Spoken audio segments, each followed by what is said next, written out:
Hola, hola, muy bonita tarde a todos, a todas. El día de hoy, pues bueno, continuamos con nuestro webinar que hemos programado para este mes de septiembre, que hemos dedicado al tema de la fauna silvestre en México. Y pues hoy nos toca que vamos a hablar de un tema muy interesante con el médico veterinario José Miguel Román Centeno, que bueno, él aparte de ser un muy buen amigo, es un médico que estimamos mucho por toda esta experiencia que tiene y que, bueno, él tiene, ha sido también capacitador en temas de en materia ambiental desde niños hasta adultos en instituciones públicas y privadas y tiene más de 25 años trabajando en el manejo de la vida silvestre, elaborando estudios de población de vertebrados terrestres. Recientemente acaba de regresar de la Reserva de la Biosfera Islas Marías, donde hizo un trabajo similar y pues también estuvo trabajando hace años en el aviario de Puebla. Tiene más de 15 años de experiencia en la contención física y química, captura, manejo, traslado, resguardo de diversas especies, para poderles darle un mejor manejo cuando se tienen que mover. Es responsable técnico de unidades de manejo ambiental, de predios que también manejan vida silvestre, porque todos estos predios necesitan hacer una serie de informes y protocolos y estudios de manejo. No nada más es como de que, ah, mira, yo quiero tener algo y con eso ya comienzas.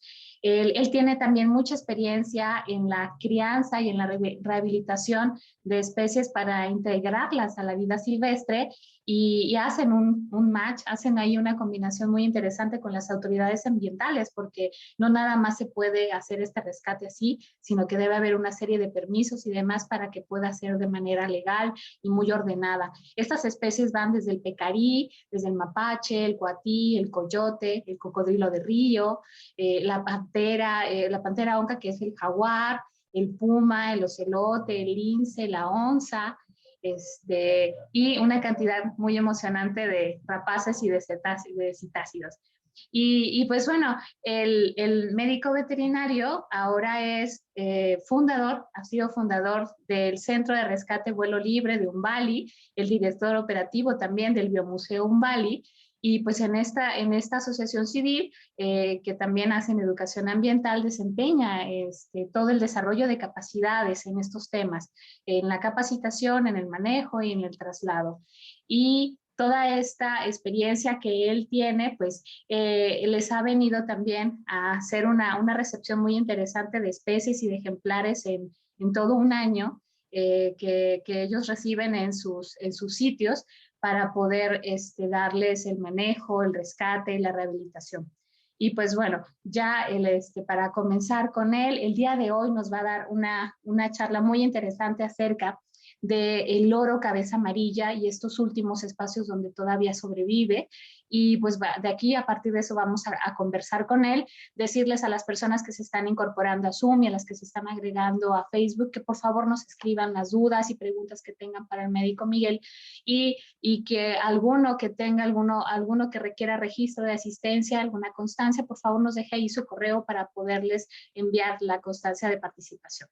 Entonces, por lo pronto, bienvenido, Miguel. Nos da mucho gusto que hubieses aceptado esta invitación. Estamos aquí listos para escucharte y bueno, tenemos que detonar no solo reflexión, sino que muchas cosas que la ciudadanía tiene que conocer al respecto de cómo conservar esta especie tan importante. Muchas gracias, Miguel. Gracias, buenas tardes. Bienvenidos. Pues vamos a compartir la presentación. Sí.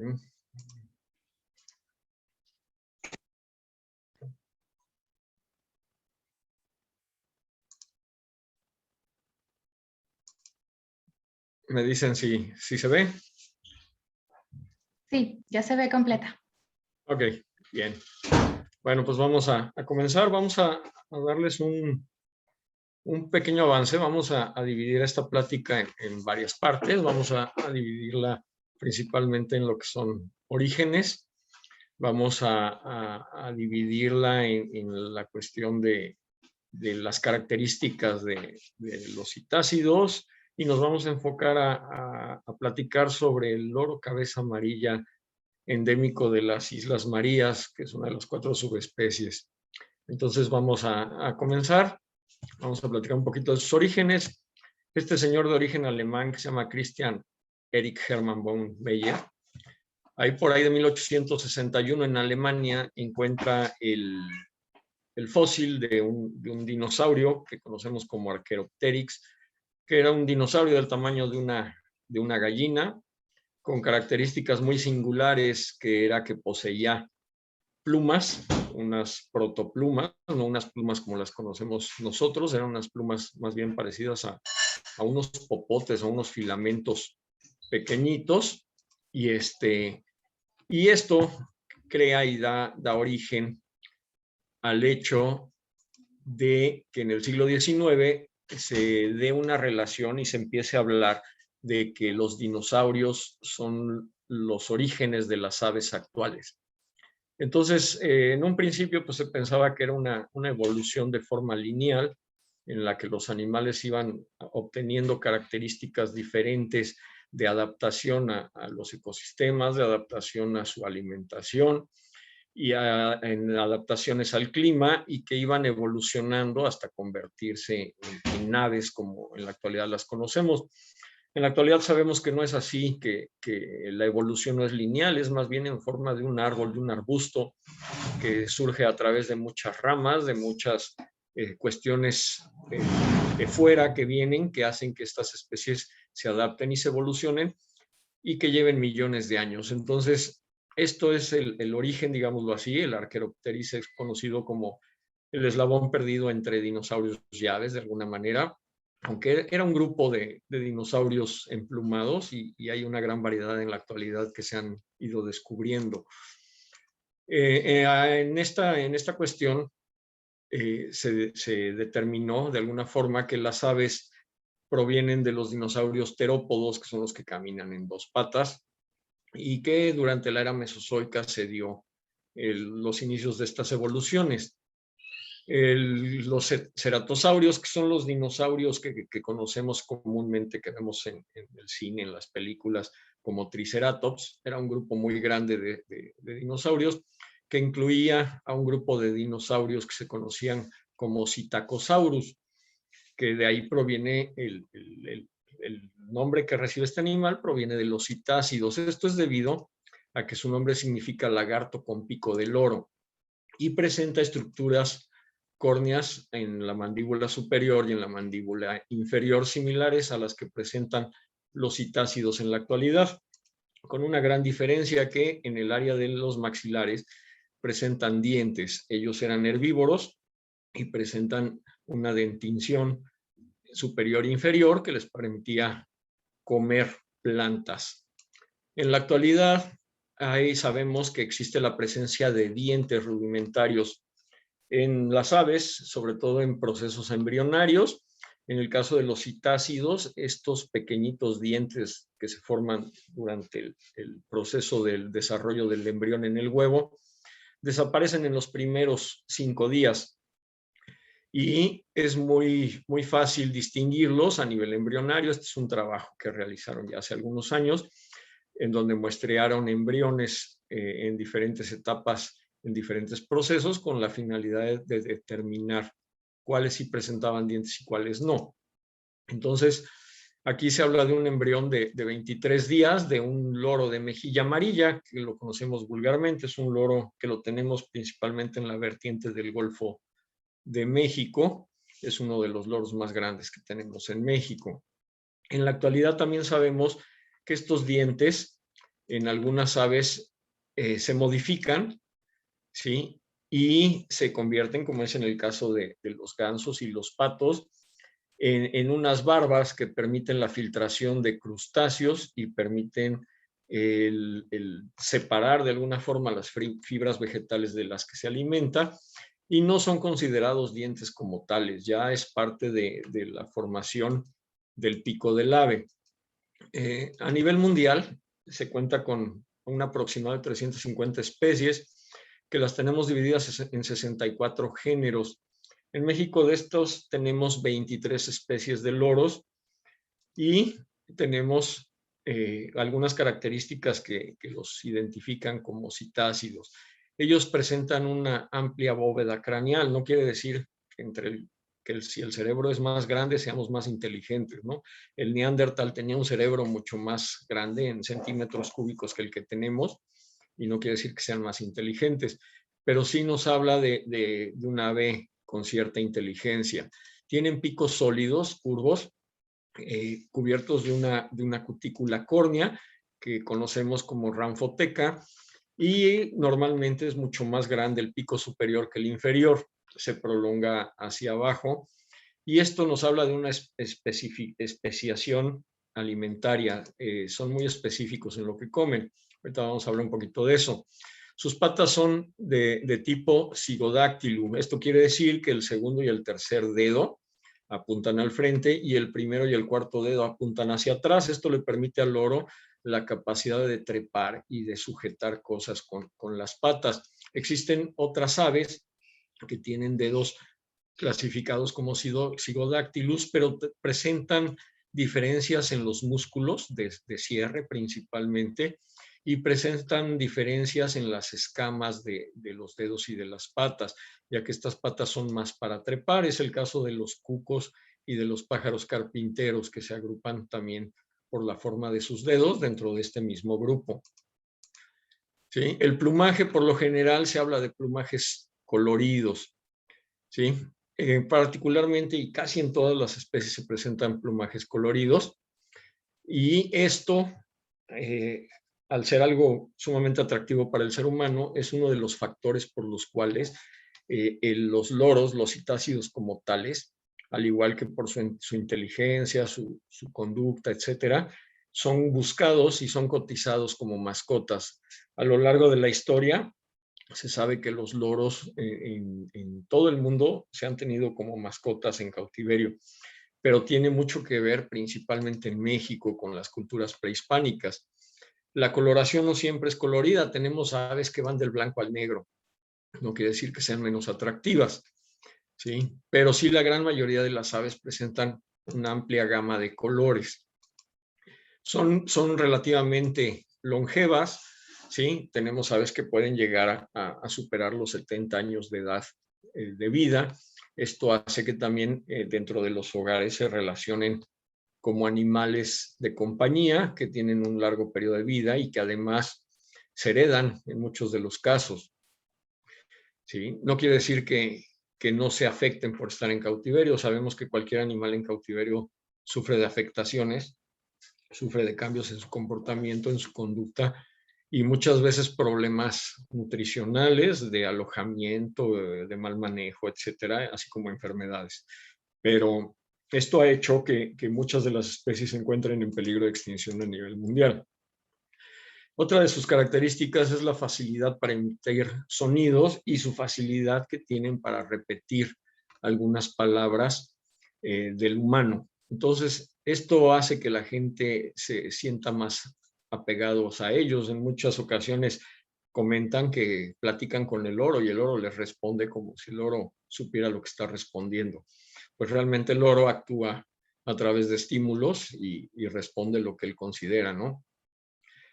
Tienen una alimentación muy variada. Tenemos loros que comen mucha fruta, semillas, retoños de plantas, pero también tenemos loros que son muy especializados en su alimentación, que comen néctar, que comen flores, que comen polen, y tenemos hasta algunos loros por ahí que llegan a ser hasta carroñeros. Tienen una conducta social muy interesante y es parte de lo que estuvimos checando en Islas Marías, esta cuestión de la conducta. Más adelante les platico sobre ella. ¿Sí? Los loros no es que sepan lo que dicen, sí tienen relación a que algunas palabras les conlleva a recibir algunos estímulos y a repetir las cosas, ¿sí? Entonces, ellos son considerados, no todos, pero son considerados monógamos. Ellos, en la mayoría de los loros, sobre todo de los grandes loros y de las guacamayas y las cacatúas, pues, permanecen con su pareja durante las etapas de reproducción. Si muere su pareja, se buscan otra, ¿no? Pero hay especies que sí lo son, hay especies que no lo son, hay especies que hablan, hay especies que no hablan. No tiene nada que ver con el color de su lengua el que hablen o no hablen. tiene que ver con su capacidad cerebral. Entonces, entre más grande es un loro, más actitud o más facilidad tendría para hablar. El loro cabeza amarilla es considerado de los loros de América uno de los que mejor aprende a repetir palabras, junto con el loro amazónico y el loro gris africano. Y esto es lo que hace que sean altamente cotizados y buscados, ¿sí? Bueno, tenemos 4 subespecies de loros. Aquí ya estamos un poquito más avanzados. Siempre se pensó que había un solo loro con características de coloración de su cabeza en base a su edad. Se pensó muchas veces en base a su sexo, que aunque no hay un dimorfismo sexual que nos permite identificarlo a simple vista, pues no, en la actualidad ya con los trabajos más avanzados de investigación a nivel genético, se sabe que existen 4 subespecies hasta el momento, con diferentes características de coloración y de tamaño. Sí hay diferenciación en colores en base a la edad en casi todos los loros. Y vamos a iniciar con el Oratrix oratrix, que es un loro que se distribuye en la costa del Pacífico mexicano, desde Jalisco, Colima, Michoacán, Guerrero y Oaxaca, principalmente en las zonas costeras. Vamos a hablar del Oratrix magna, que se distribuye en la parte de la costa del Golfo de México, entrando un poquito hacia los estados de Puebla, San Luis Potosí, en lo que viene siendo la Huasteca Potosina, que también tiene una buena distribución ahí. Vamos a hablar del Oratrix de Tres Marías, que es el loro de cabeza amarilla para Nayarit, endémico de Islas Marías, y vamos a hablar del Belicensis, que se distribuye principalmente en Belice y hay algunas poblaciones en Honduras, ¿sí? El Amazona oratrix como tal y estas 4 subespecies tienen más o menos esta distribución. El Oratrix oratrix toca los estados de Jalisco, Colima, Guerrero y Oaxaca, principalmente la zona costera. Es una de las especies más buscadas para tener en casa y para el tráfico, porque no hay forma de tenerlos legales en México. Los únicos que pudiéramos tener legales es el Belicensis, siempre y cuando entrara de forma legal al país, ¿sí? Tenemos al Oratrix magna, que se distribuye desde un pedacito de Nuevo León a lo que viene siendo Tamaulipas, Veracruz, San Luis Potosí, la parte norte de Puebla, Tabasco, Chiapas, Quintana Roo y Campeche. El Belicensis, que lo tenemos exclusivamente para Belice y algunas poblaciones en Honduras, y tenemos al Tres Marías, exclusivo de las Islas Marías. Aquí hay que destacar que aunque las Islas Marías son 4, nada más lo tenemos en 3 de las islas, ¿sí?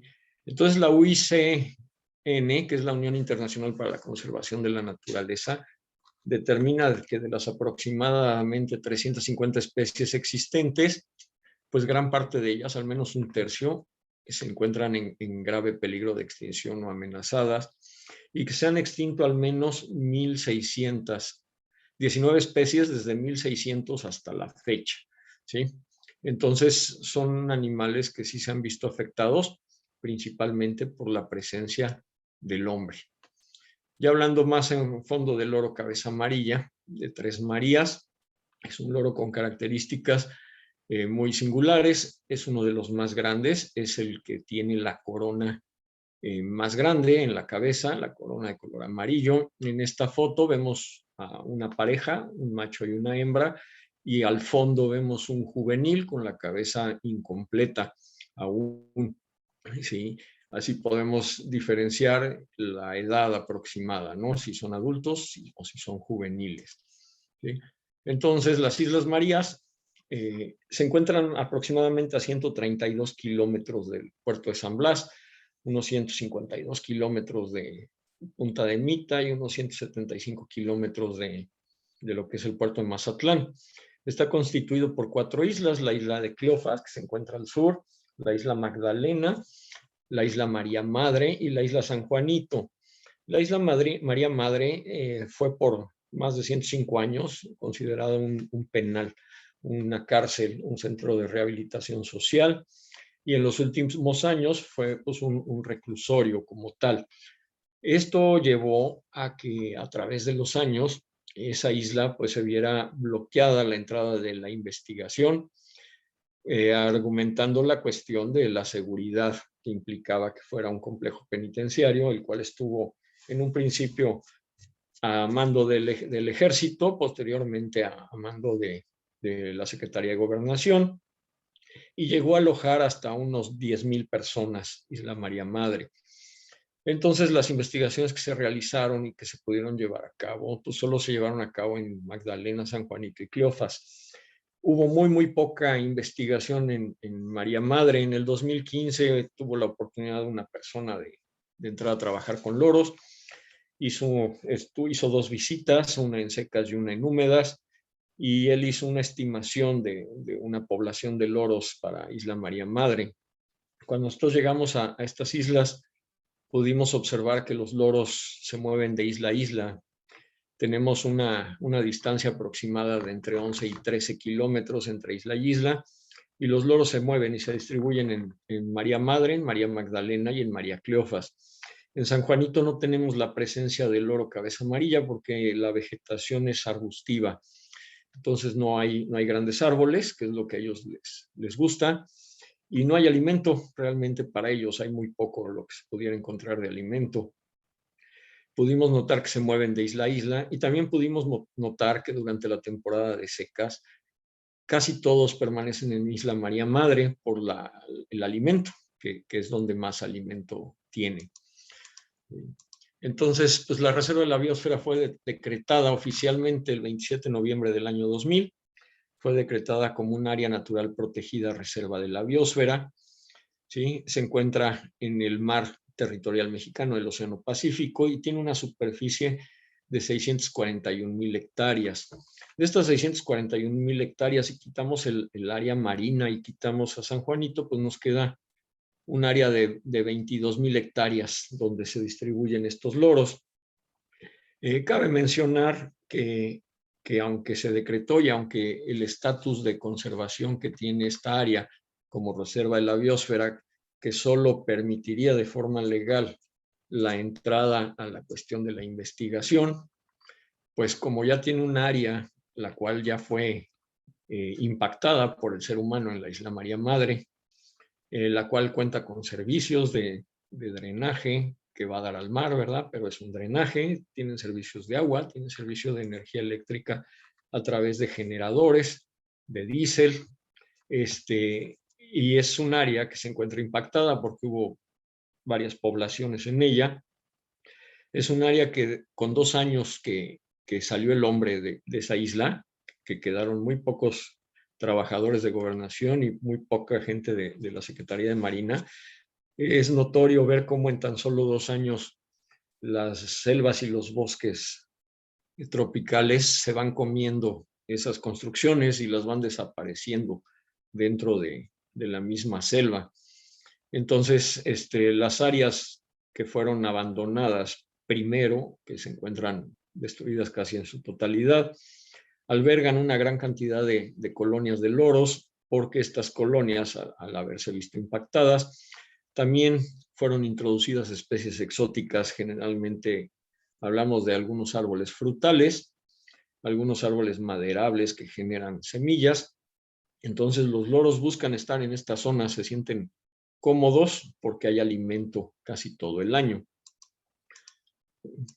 ¿Cuál es el estado de conservación del loro cabeza amarilla? Bueno, pues lo tenemos en base a la norma 059 de Semarnat como una especie en peligro de extinción. Según la IUCN, lo tenemos en peligro crítico catalogado.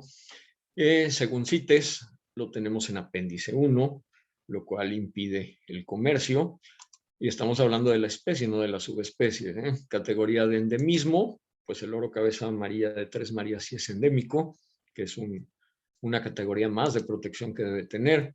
Tiene un valor de vulnerabilidad de 20, que es uno de los valores de vulnerabilidad más altos. Tiene una categoría de residencia porque es endémico y es residente en estas zonas. ¿Sí?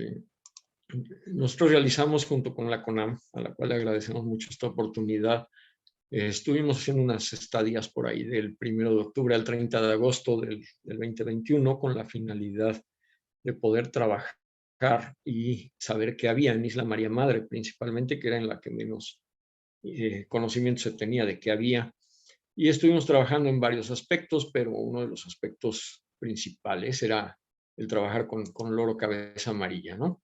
Entonces, el objetivo era realizar algunos monitoreos con la finalidad de conocer la situación que guardaba la especie, principalmente, ¿sí? El poder determinar especies prioritarias, ausencia y presencia de estas, de las mismas, ¿no? Entonces, se hacía a través de monitoreos a pie o en vehículo, a través de días especificados, con horarios especificados.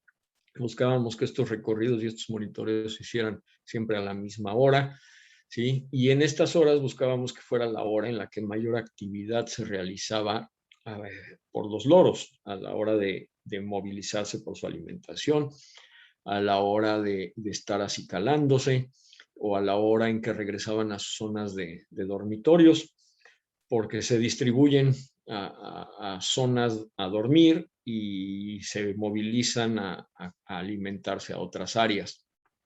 Esto tiene que ver con los ecosistemas que presenta la isla y tiene mucho que ver también con la cuestión ambiental dentro de la isla.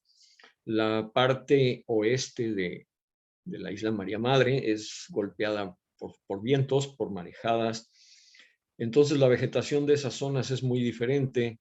Casi no hay árboles, casi todos los huracanes entran por esa zona, los que pegan en la isla. Entonces la vegetación es diferente y no hay presencia de ellos. Ellos se refugian durante las noches en las cañadas que se presentan de las montañas que tiene la isla, que es altamente montañosa esta isla. Se refugian en estas cañadas, en ciertos árboles que tenemos ya clasificados, qué árboles utilizan como dormitorio, qué árboles utilizan para anidar, qué árboles utilizan para alimentarse. Y nos llevamos muchas sorpresas con esto y también pudimos determinar que se tiene que enfocar el trabajo de restauración ecosistémica en estos árboles, en estas especies arbóreas, porque ellos no anidan en cualquier árbol, tienen especies específicas, pero también estos árboles cumplen con alturas específicas y edades específicas. Entonces, estos árboles casi siempre son maderables y se hizo un uso excesivo de muchos de estos árboles para leña, para trabajos artesanales que llevaban a cabo los presos, y sí se encuentra en un grado de deforestación la isla, de importancia y de relevancia para la especie loro cabeza amarilla principalmente, porque hablamos de que estos trabajos de restauración que se iniciaran de ya, pues van a empezar a dar resultados quizá en 20, 30 años, que estos árboles alcancen las tallas que se requieren para que estos animales los utilicen como nidos. Entonces el número de nidos no es mucho, es reducido. El promedio de nacimientos por nido es bajo, ¿sí? Hablamos de que máximo están sacando 2 crías por año y no todas las parejas reproductivas. El número de parejas reproductivas tampoco es numeroso. Tenemos grupos de juveniles muy grandes y parejas reproductivas muy poca cantidad de ellas. Entonces estos monitoreos los hacíamos por los ecosistemas de la isla, que tiene una gran variedad de ecosistemas la isla. En busca de los ejemplares utilizamos caminos, brechas, ríos secos que nos facilitaran entrar a las partes centrales de la isla con la finalidad de poder cubrir casi toda la isla, ¿no? A todo lo que tuviéramos acceso. ¿Qué buscamos? Pues determinar las áreas de distribución para la especie, las áreas de alimentación, las áreas de anidación, las densidades relativas de organismos y observar un poquito su conducta, que es algo de lo cual se tiene muy poca información, sobre todo sobre sus conductas reproductivas. En México existen muchas parejas de loro cabeza amarilla que se reproducen en cautiverio Antiguamente, con la existencia de las sumas, de la comercialización de estas especies, se tenía mucho éxito en la reproducción en cautiverio de casi todas las especies de loros mexicanos. Tardaron muchos años en lograrse y se hacía bien, y se hacía una comercialización que generaba entrada de recursos del extranjero y por parte nacional, y tenía la gente una opción de adquirir un loro de forma legal. En el 2008, 2009 entra una prohibición con la finalidad de proteger a estas especies, y esta prohibición conllevó al hecho de que se prohibió tanto la reproducción en cautiverio, el manejo, el traslado, la tenencia de los loros, de las guacamayas y de los pericos. Se hizo una especie de amnistía en la cual se permitió a que la gente que ya los tenía, y que los tenía bien de preferencia, sacara permisos. Como siempre en México, pues somos muy dejados, y la gente no se aplicó a esto. Y hemos podido observar que sí, quizá las poblaciones de loros no se vean tan afectadas, pero sigue habiendo loros y pericos en casi todas las casas.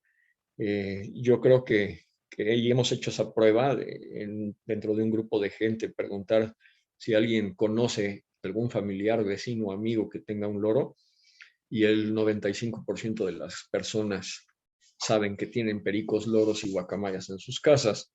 Entonces, de alguna forma, esta ley no ha funcionado como se esperaba. Se ha incrementado el tráfico de las especies, se ha incrementado el costo de las especies, ¿sí? Ahorita sabemos que un loro cabeza amarilla, el valor normal en el tráfico, en el mercado negro, oscila alrededor de entre los 6,000 y los 10,000 pesos. ¿Sí? Esto implica que el que gana más es el traficante, ¿sí? Porque estos loros antiguamente costaban 3,000, 4,000 pesos de forma legal. Entonces, no ha funcionado esta ley como se esperaba. Nos ha tocado el recibir ejemplares provenientes de tráfico. En ocasiones, pues hemos llegado a recibir hasta 1,100 pericos de decomiso. Nos damos cuenta de que el tráfico prosigue. En el caso del loro cabeza amarilla, este tráfico se dio por mucho tiempo por los familiares que visitaban a los presos, por los mismos custodios en muchas ocasiones, y por parte del ejército y la marina, que era quien los sacaba de forma natural. ¿Sí? Para ellos era común dejar encargados los pericos y subirlos al barco y trasladarlos al continente, ya fuera para tenerlos ellos como mascota o ya fuera para la comercialización. Existen un montón de foros dentro del Facebook donde gente con loros, donde nos damos cuenta de que pues sigue habiendo, y cada día son más la gente que se incluye, que tiene como mascota un loro mexicano, y pues eso nos lleva a sentarnos y razonar si esto está funcionando o no está funcionando. ¿Qué hicimos? Dividimos la Isla María Madre en tres grandes áreas de aproximadamente el mismo número de kilómetros para su estudio. El punto medio que tenemos justo en la isla es la parte más alta de la misma. Es un cerro en el cual se encuentran ubicadas unas antenas de telecomunicación, un radar, etcétera, de la Marina. Y de ahí nos permite partir a través de cañadas, a través de caminos que conectan y que circundan la isla alrededor de la misma, para poder realizar los estudios, ¿sí? Pues, ¿qué hicimos? Realizamos estos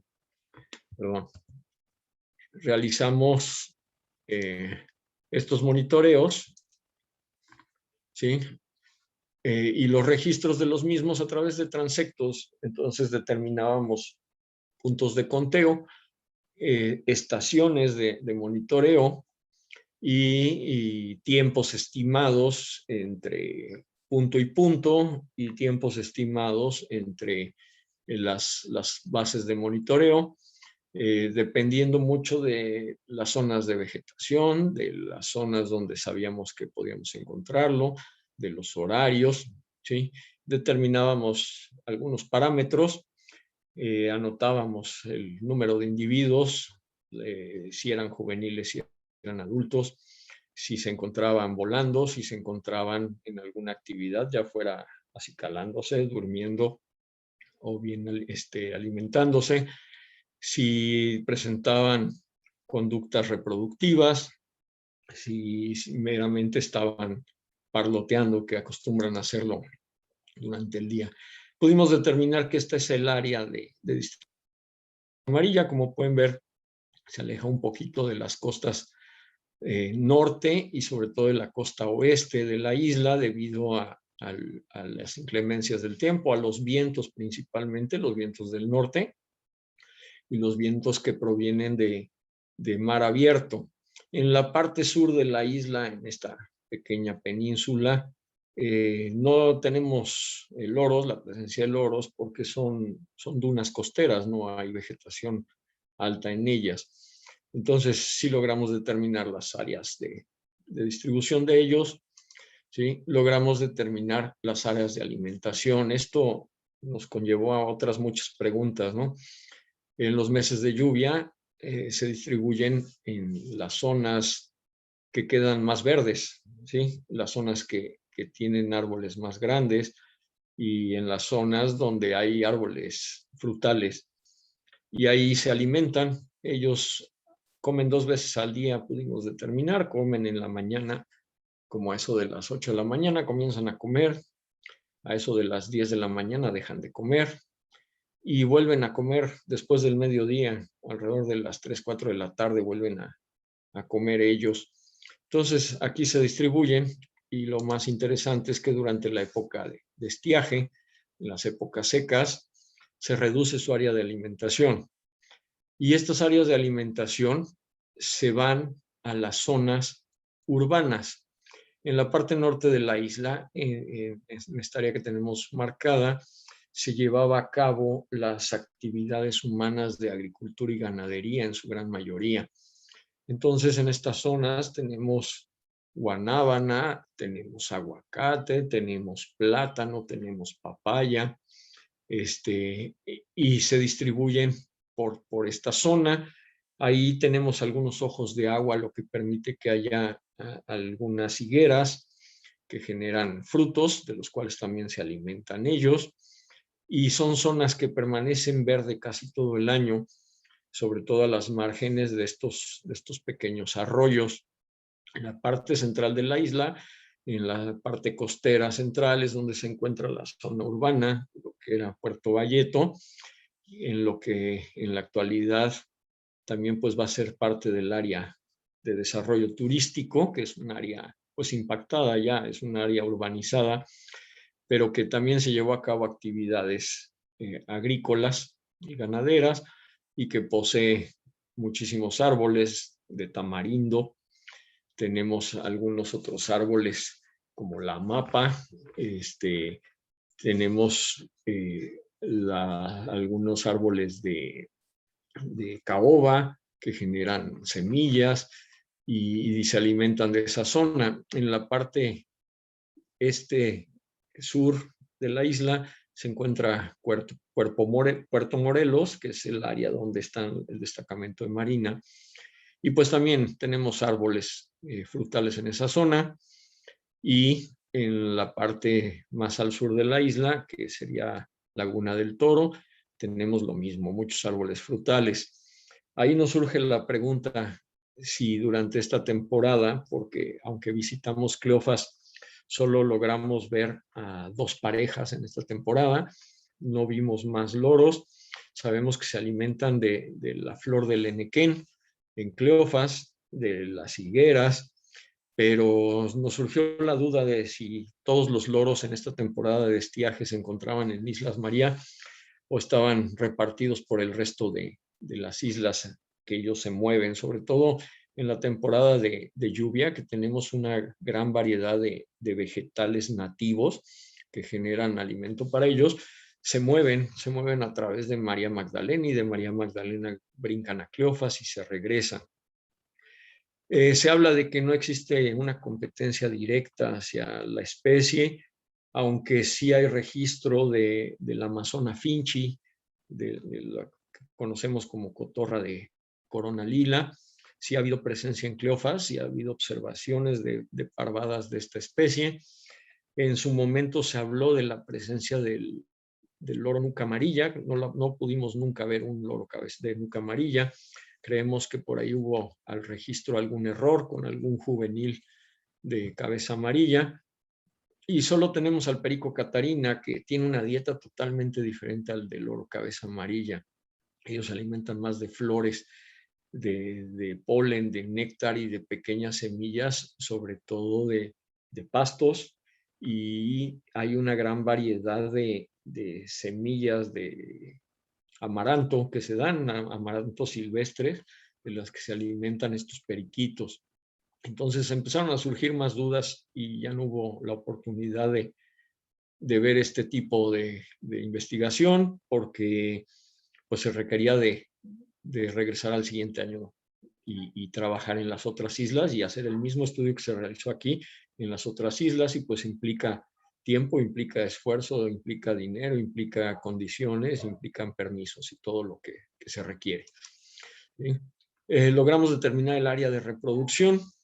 Estos loros son muy especiales para su reproducción. Desde el mes de diciembre, enero, empiezan a separarse las parvadas y empiezan a dividirse las parejas, y es muy común que dejamos de ver esas parvadas numerosas de loros que sobrevuelan a la madrugada y al atardecer, y empezamos a ver parejas de loros que vuelan solitarios a las mismas horas, y pudimos determinar que eran parejas reproductivas. Estos loros se van a la parte centro-norte de la isla, que es donde están las cañadas, donde están los grandes árboles, donde están las bajadas de agua más importantes que tiene la isla, de agua de lluvia, que permanecen más verdes, y son las zonas más agrestes, son las zonas donde es más dificultoso entrar.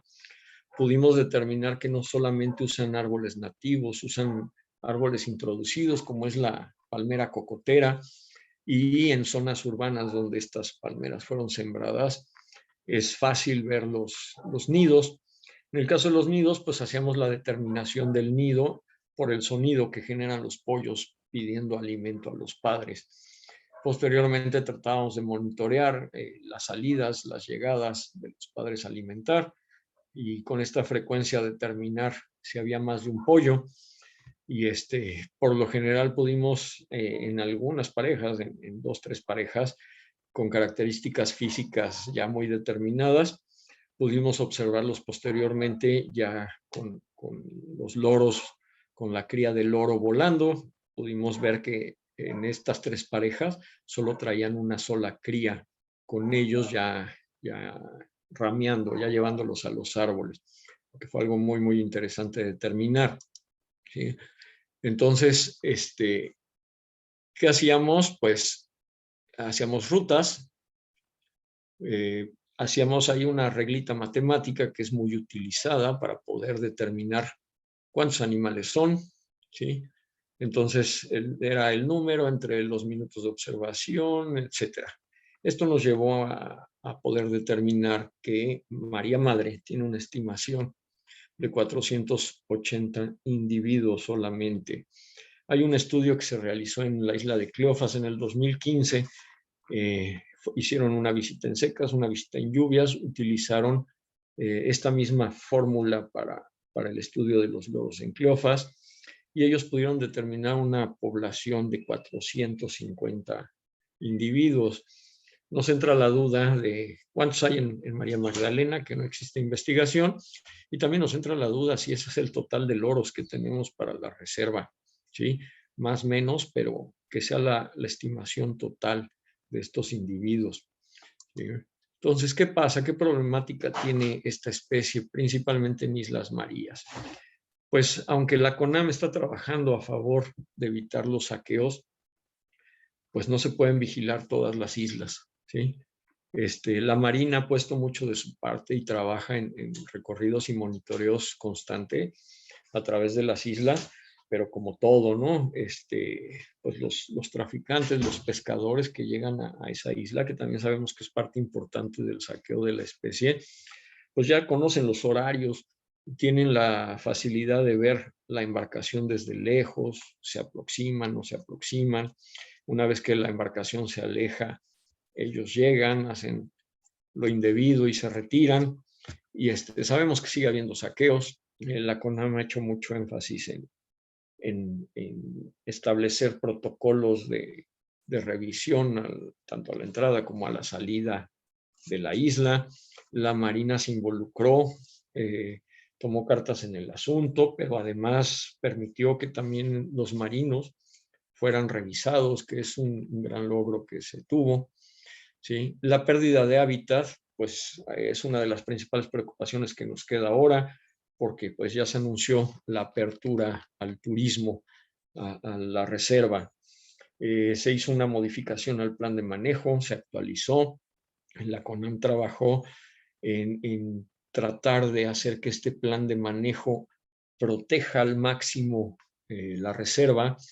No se cerró al hecho del desarrollo turístico, sí lo limitó tanto en espacios como en acciones y en actividades, pero nos es sorprendente que aún ya con un plan de manejo aprobado, con la Marina conociendo este plan de manejo, con el personal de CONAM conociéndolo, nos topamos con anuncios a través de redes sociales en donde empresas de turismo están ofertando viajes turísticos a Islas Marías con costos sumamente elevados de alrededor de $2,800 por persona, en donde están ofreciendo actividades que queda estipulado en el plan de manejo que no se pueden desarrollar. Y no hay acciones en contra de esto, ¿sí? Marina detiene las embarcaciones, les pide que se retiren, ellos hacen sus alegatos y no tenemos a ciencia cierta, no tenemos conocimiento si se están realizando las actividades, pero sabemos que existe una gran oferta y sabemos que mucha gente quiere visitarlas y que se puede salir del contexto de la conservación de las especies de la reserva.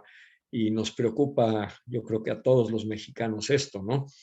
Se ha dado una introducción de especies exóticas, aunque Isla María Madre ya contaba con especies exóticas, al igual que Magdalena, al igual que Cleofas, pues por parte de la desarrolladora turística que está trabajando allá, mete plantas urbanas con la finalidad de darle una bonita cara a esa zona urbana, y pues va en contra de un plan de manejo estipulado de la introducción, ¿no? Al contrario, el plan de manejo estipula la erradicación de estas mismas especies.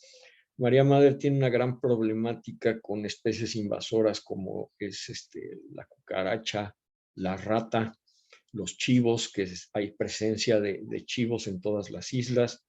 Se vino trabajando con GESI durante varios años, casi se erradicaron por completo de Cleofas.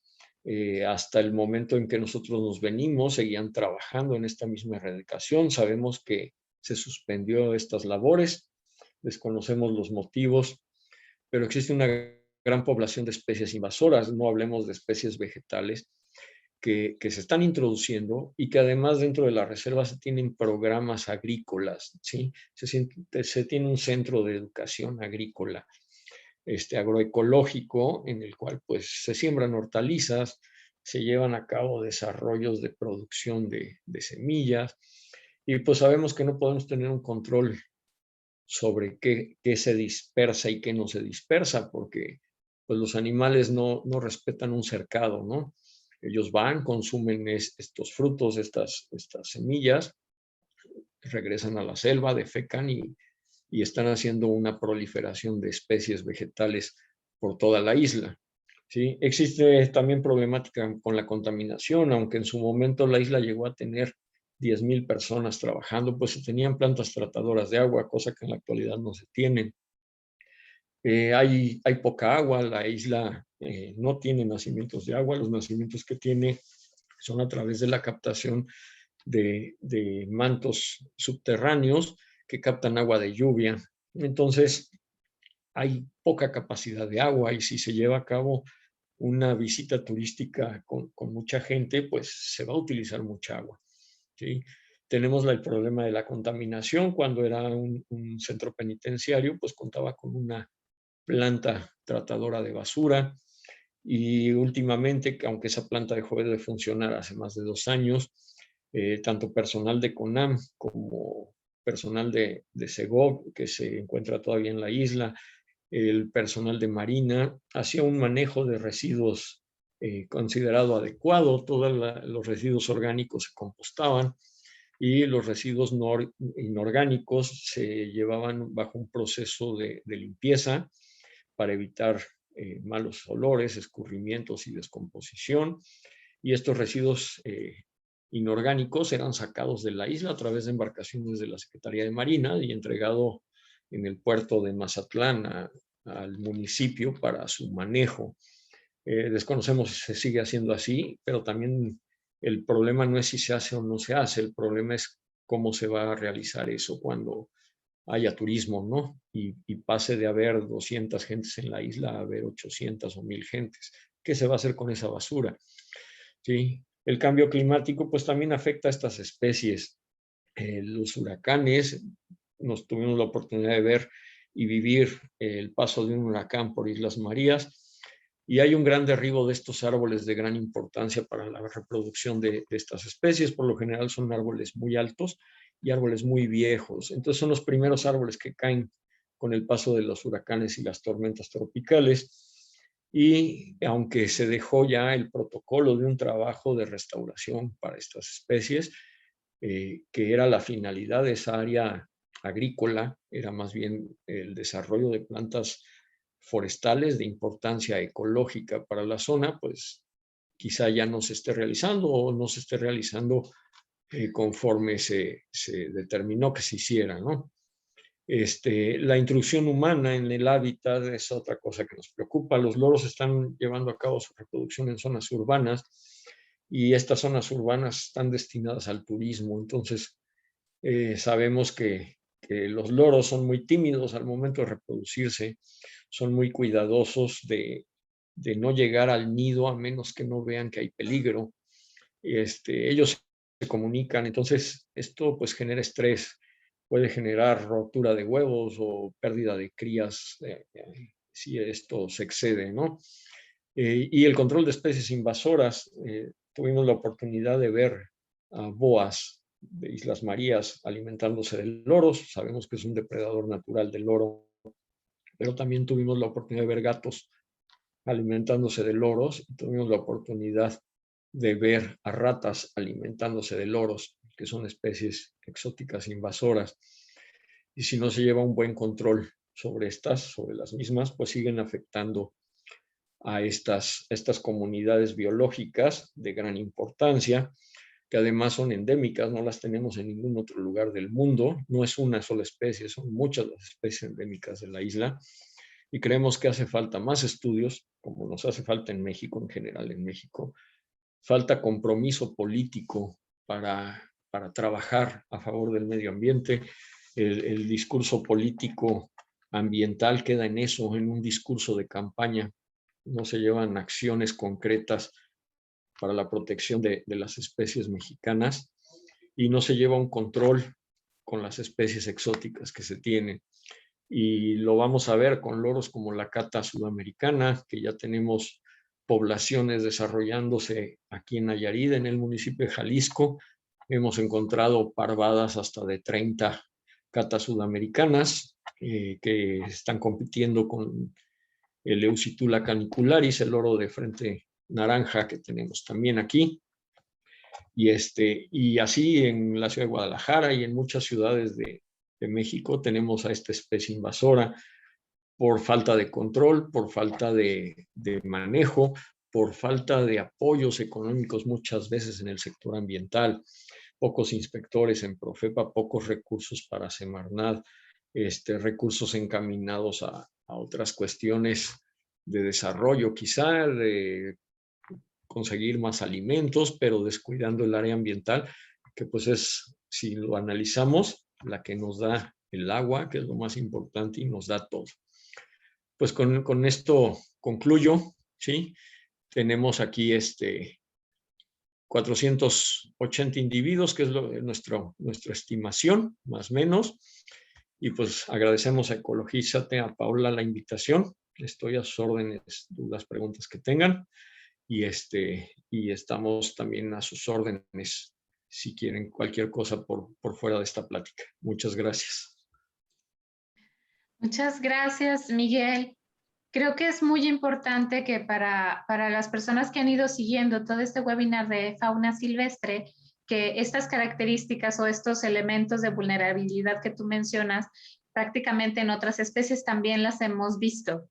El tema del cambio de uso de suelo, la pérdida de contaminación, y creo que en el loro cabeza amarilla particularmente todavía lo vulnera más, que es endémico y de este espacio tan reducido que son las islas. O sea, todavía lo deja como si estuviera en una jaula, ¿no? Más cerca de estos depredadores, ahorita que tú mencionabas, que no solamente tiene como depredador al humano, sino a estas especies invasoras que también no lo dejan ni siquiera levantar, da mucha tristeza, pero también tenemos que abrir los ojos de que esas especies también necesitan que se reconozca su vulnerabilidad y que se empiece a empatar, como bien dices, la política pública con el discurso, porque no sucede y eso es lo realmente como triste. Entonces, vamos a comenzar con algunas de las preguntas que ya aparecen en Facebook para que puedas ampliar un poquito la información. Aparte de saludos, bueno, te agradecen compartir la información, que bueno, que hay personas que no sabían que había tanta protección y riesgo para los loros en general, independientemente de Preguntan, ¿se puede pensar que los 450 individuos que hay en Isla Cleofas y los 480 en María Madre son los mismos? Por lo que comenta el médico de que estos se mueven en las tres islas. Pues mira, realmente esa es la duda. Creo que falta investigación. No pudimos entrar a Cleofas por diferentes factores, a Magdalena, perdón. Llegamos a escucharlos en Magdalena, a las poblaciones del loro gritar, pero creo que se tendría que hacer un trabajo de investigación conjunto en las tres islas. Es muy complicado para la investigación hablar de poner transmisores, de hacer seguimientos satelitales, porque pues son recursos económicos que ni siquiera las instituciones universitarias lo tienen, ¿sí? Y las que lo tenían se los han ido quitando poco a poco. Y los investigadores que pueden trabajar con este tipo de avance tecnológico que da muchísima información, pues normalmente andan limosneando, digámoslo así, los recursos para poder realizarlo. Entonces, no podemos determinar como tal que sean los mismos. Debe de haber más, porque debe de haber loros que por múltiples factores no se desplacen de las islas, se permanezcan en las islas.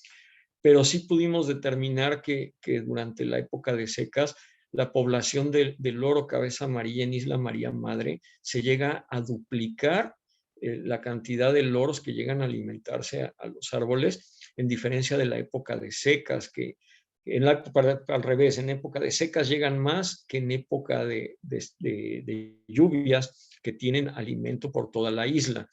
Entonces es difícil determinar que sean el total de los loros. Las poblaciones de loro en México, si lo analizamos y si hablamos de que cada isla tuviera 450 loros, pudiéramos decir que es una de las poblaciones más sanas de México, pero el decirlo así sería erróneo, ¿no? El manejarlo como tal y nos pondría en un dilema de estar hablando sin tener los pelos en la mano, ¿no? Sin tener las pruebas y los conocimientos de determinarlo. Pero igual tampoco podemos determinar que esos 450 loros sean todos los de la reserva, porque no hay los estudios suficientes, ¿no? Ahí falta un trabajo conjunto que en su momento logramos trabajar con compañeros botánicos, que ellos nos hicieron el favor de colaborar en la descripción de las especies vegetales, porque pues yo soy muy de vertebrados, no de vegetación, desconozco muchas cosas. Y se estaba trabajando muy bien con un grupo de especialistas en muchas áreas, porque así este pequeño trabajo que yo realicé, pues cada uno de mis compañeros en sus respectivas áreas lo hicieron, ¿no? En el área marina, en el área coralina, en las áreas hasta de educación ambiental estuvieron participando con grandes aportaciones que se hicieron y se hizo un trabajo completo, creo yo, para el poco tiempo. Sí, hablamos de que estos trabajos quizá lleven 10 años, ¿no? Para poder hacer unas determinaciones con más exactitud de las condiciones que guarda una población. Deben ser trabajos repetitivos, deben ser trabajos cíclicos que se lleven a cabo y trabajos que se lleven con las mismas metodologías para que no haya grandes variaciones en los resultados. Y nosotros tratamos de hacer eso, ver qué existía, qué estudios se habían hecho, qué metodologías se habían aplicado y las copiamos realmente, ¿no? No hicimos una metodología propia ni quisimos innovar para aprovechar la información ya existente, que es muy poca realmente la que se tiene, pero sí nos servía mucho de parámetros de comparación en cuanto a los resultados que se tenían. Fue un poquito más completos que los que ya había, porque pues sabemos que los investigadores muchas veces les dan tiempo limitado de estancia, ¿no? No te puedes permanecer tanto tiempo o muchas veces el recurso los limita a los tiempos, ¿no?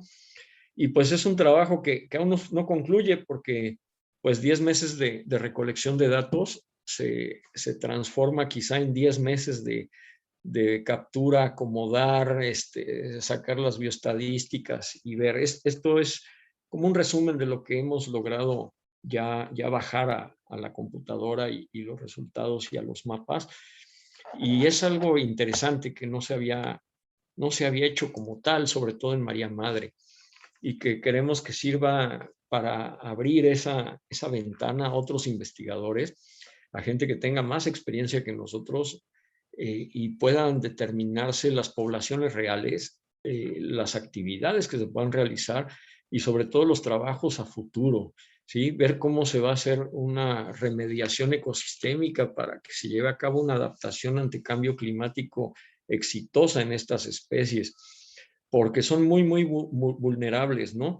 Si se hiciera un programa de erradicación de especies vegetales, estoy seguro que bajarían las poblaciones, ¿no? Porque aunque sabemos que las especies exóticas invasoras no son buenas, en el caso de esta vegetación es lo que está sustentando las poblaciones del loro, ¿sí? Estas especies exóticas, porque más del 70% de su dieta en temporada de secas la obtienen de estos árboles, ¿sí? No podemos decir, pues vamos a sembrar más aguacate y vamos a sembrar más durazno y todo lo que hay para que haya más loros, ¿no? Tenemos que ir a llevar la investigación a saber qué comen de forma natural de las especies nativas, lo cual no tenemos un poco de información, pero no toda la que quisiéramos, y trabajar con esas especies y a mediano plazo ir eliminando las especies exóticas, pero ya es un trabajo que queda muchas veces en el escritorio, ¿no? Por falta de capacidad de las personas que tienen a su cargo esto o por falta de recursos económicos muchas veces, porque el sector ambiental creo yo que es el sector más castigado económicamente. Cada gobierno que entra, en vez de dar más dinero para esto, da menos. En vez de implementar y crecer el número de gentes que se hacen cargo de la vigilancia, los disminuyen. En vez de darles más recursos para operación, se los quitan. Y pues sabemos que se ven limitados. Y se ven limitados no nada más por esto, se ven limitados por sueldos sumamente bajos, ¿sí?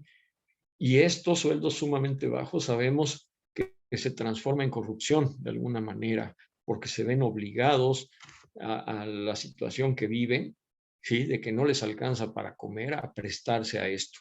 Entonces creo que tenemos que tomar ejemplos de otros países que han hecho un buen manejo de sus recursos, países en los cuales los policías tienen un gran valor, ¿sí? No los vemos como enemigos, sino los vemos como aliados en todas las áreas. En el sector ambiental, pues muchos vigilantes y muchos inspectores fungen como policías que están desarmados legalmente a actuar en muchas ocasiones, ¿no?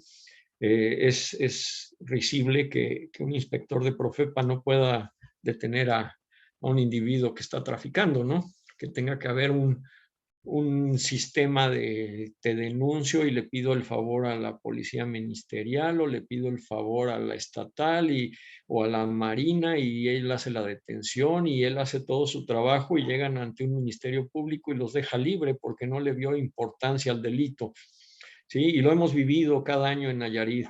¿Sí? Nos ha tocado ver detenciones de traficantes en la que Profepa trabaja, hace sus informes, hace sus reportes, hace sus denuncias, presenta a los traficantes y en 6 meses están libres, pagando multas risibles y con cuestiones de que vas a restaurar el daño a través de servicios sociales de 2 horas a la semana, ¿no?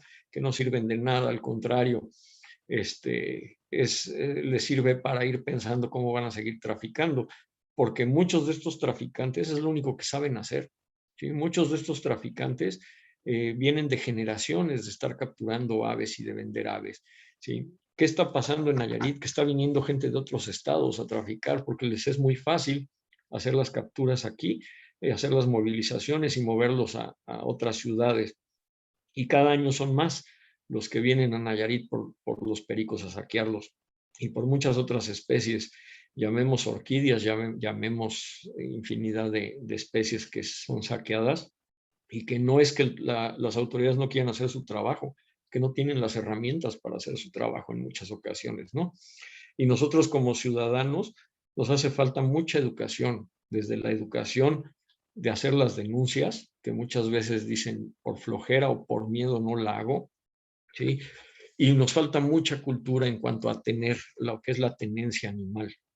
Nos falta cultura desde que antes de adquirir un animal, sea legal o no, investiguemos sobre las necesidades biológicas de esta especie, las necesidades de espacio, etcétera. Y aquí lo hacemos al revés. Primero compran el tigre, después quieren hacer la jaula y después quieren sacar sus permisos, ¿no? Ya cuando el tigre tiene 1 año. Entonces, es una cuestión educacional que también se está viendo afectada por la cuestión económica, por el sistema político del país de desarrollo escolar y ahora hasta por la pandemia, ¿no? Que nos limita a tener más información, nos limita a que los investigadores estén en campo, nos limita a que los inspectores estén en la calle haciendo su trabajo. Entonces es un ciclo repetitivo que no nos está llevando a nada y que tampoco sabemos a dónde vamos a ir a parar por la falta de investigación que hay en el país. ¿Sí? Animales que llevaban años de investigación, gracias a recursos que tenían de instituciones encargadas de la investigación, pues son retirados estos recursos. Y muchísimos grandes investigadores del país y de Nayarit pues, se quedan sin chamba, digámoslo así, con proyectos muy importantes a la mitad, con proyectos casi finalizados que no pueden finalizar, que no pueden concluir por esta falta de importancia que le da al sector ambiental, al sector de la difusión de la biodiversidad, que también se ha visto muy, muy afectado, ¿no? Entonces, no podemos saber qué hay porque no hay investigación. Podemos darnos una idea. Entramos como a la cuestión de los dinosaurios. Estamos casi con las teorías. Creemos qué es lo que hay y creemos qué es lo que tenemos, pero a ciencia cierta no podemos decirlo porque no hay un interés institucional o un interés gubernamental de saber sobre esa gran biodiversidad que tenemos en México. Es importante también mencionar que el médico Miguel nos dijo desde el inicio, solamente había un estudio previo en el 2015, que tampoco por las temporadas en las que visitaron no fue tan largo ni tan extenso, por lo que entiendo. Y este nuevo esquema de de intentar hacer este otro estudio, también no te da muchos datos, porque así como lo dijo el médico Miguel, se requiere dar secuencia y continuidad de varios años para poder hacer una interpretación mucho más profunda de qué es lo que sucede en ese espacio. Pero es muy importante que veamos que todos estos esquemas tienen también que ver en que si la ciudadanía sigue pidiendo y sigue buscando estas especies como mascota, las sigue buscando, las sigue comprando, propicia que este delito, este tema de corrupción no pare. Ahorita Miguel lo decía, la corrupción nos tiene ahí, sí, pero este esquema social, este esquema de cultura, mientras no lo detengamos, vamos a seguir siendo parte de ese mismo círculo que termina siendo como un vicio, un vicio, un vicio, un vicio. Que las comunidades tienen problemas, sí, pero si además hay quien te lo compra, la verdad que no se avanza como mucho. Y otra de las dudas que surge aquí es cómo, ¿cuál fue tu experiencia en estos 10 meses en la isla? Que evidentemente pues estaba cerrada durante muchos años al público en general, a los investigadores también muy poco, pero en tu experiencia personal, ¿cómo es la isla? ¿Cómo se puede disfrutar? ¿Qué opinas de esta apertura al turismo? Ya lo estuviste mencionando hace un rato, no debería ser un turismo así, tiene que ser controlado, muy medido, muy controladísimo por todas estas condiciones que ya mencionas, pero en tu perfil de ciudadano, de médico José Miguel Román, ¿cuál fue tu experiencia al estar ahí en la isla? Pues mira, te lo voy a dividir así como lo manejé. Para mí conocer Islas Marías era de alguna forma un sueño, ¿no? Tuve la oportunidad de estar y hacer algunas cuestiones en Isabel, que es una de mis islas favoritas, de las que tengo la oportunidad de conocer. Isabel tiene un encanto propio y es fascinante, ¿no? Marías desconocíamos y ese mismo cierre que existía hacia qué había por esta cuestión del penal, la cuestión histórica, la cuestión cultural, el morbo, porque también es un morbo el saber cómo vivían, qué hacían, cómo sobrevivían, pues conlleva al hecho de querer ir, ¿no? Todo el mundo dice, quiero ir. Para los que trabajamos con el medio ambiente, pudiera yo decir que quizás sea las Galápagos mexicanas, ¿no? En cuestión de biodiversidad, de importancia de biodiversidad que tiene, por sus especies endémicas, por todo lo que nos puede dar de información esas islas. Cada isla es diferente, cada isla tiene su encanto.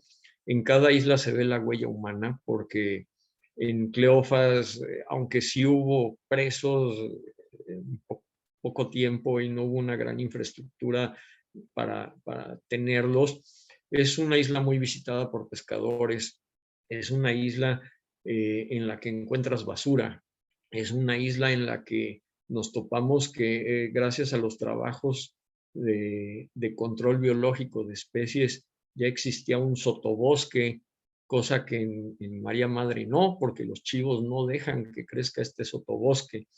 Te topas con esa cuestión de la insularización en la cual los animales que no tienen un depredador determinado o se hacen chiquitos o se hacen gigantes, ¿no? Entonces, es una experiencia magnífica como naturalista, el poder haber encontrado boas de más de 4 metros en su hábitat natural, el poder tocarlas, el poder muestrearlas, el poder haber encontrado especies que no aparecían en la lista, no porque sean especies nuevas, sino por la falta de estudios, ¿no?